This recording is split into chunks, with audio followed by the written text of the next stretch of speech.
as comedy should entertain people and at the same time make them better. I think that, according to my profession, I can't do anything more deserving than castigate vice of my age, exposing them to ridicule. From Molière's petition to the King of France concerning the comedy Tartuffe.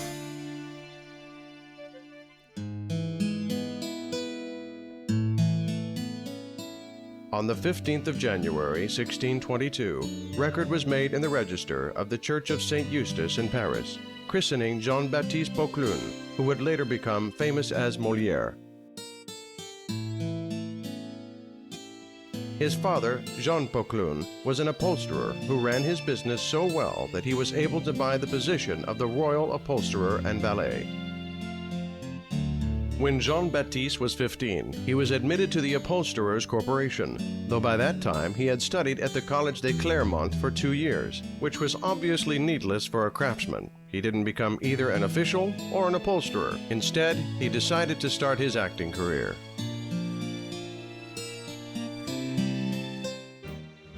At the age of 21, Jean-Baptiste and some other inexperienced actors established a theater, and without false modesty, they called it illustrious.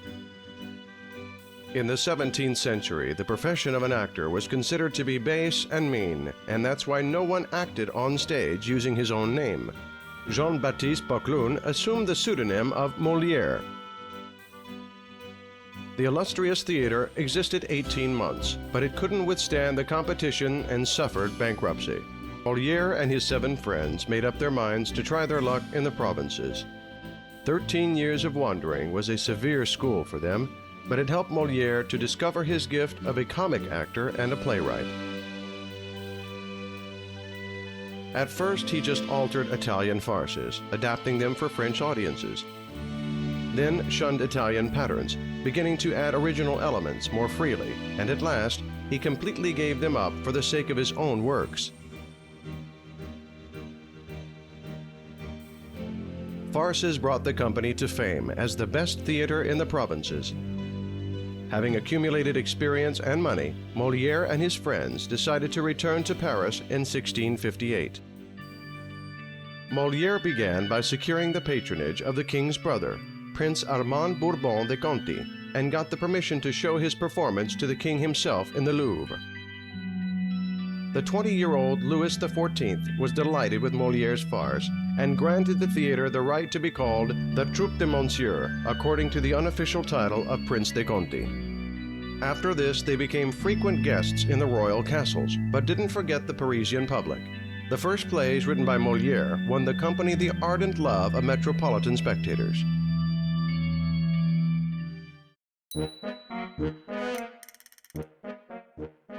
Molière's plays were an unprecedented success, but scandals about them were no less resounding.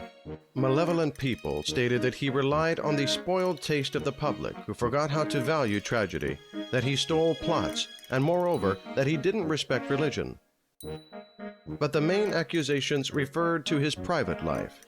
The 40-year-old Molière married Armande Bessart, the younger sister of his old friend Madeleine. The youthful wife was 20 years younger than Madeleine, which caused various rumors. One of the actors working at the Hôtel Bourgogne, that was the rival of Molière's theater, sent the king a complaint where he stated that Molière married his own daughter. To protect his favorite actor, the king agreed to be the godfather of Jean-Baptiste and Armand's first child. Molière's enemies had to stop talking.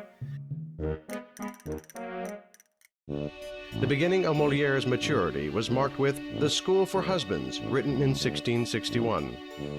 The attitude of a woman is the main theme of the play and so-called the first circle of his comedies as a whole.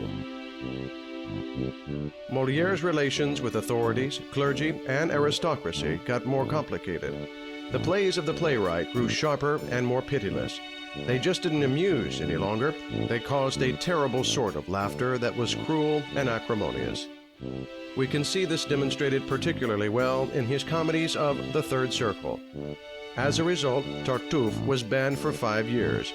Don Juan disappeared from the posters after the 15th performance, and The Misanthrope was met rather coldly. During the last years of his life, Molière had more than enough problems and troubles, the intrigue of his rivals and the whims of the public. At last, the king grew appreciably cold towards Molière. He stopped paying him a pension and didn't want to see his last play, The Imaginary Invalid, at all. On the 17th of February, 1673, The Imaginary Invalid was performed at the Palace Royal. Molière played the role of Argan. During the performance, he started having convulsions, but the play finished. An hour later, he died. The priests of the nearby church refused to go to the comedian, and he didn't get absolution or renounce his profession as an actor. Only after the king's interference was Molière allowed to be buried. At night, by the light of torches, to avoid a public scandal, Molière's body was carried to the cemetery St. Joseph and dug in the place where only suicides and children who are not christened should be buried. And in the register of the Church of St. Eustace, the priest wrote that on the 21st of February, 1673, the upholsterer and royal valet Jean-Baptiste Poquelin was buried.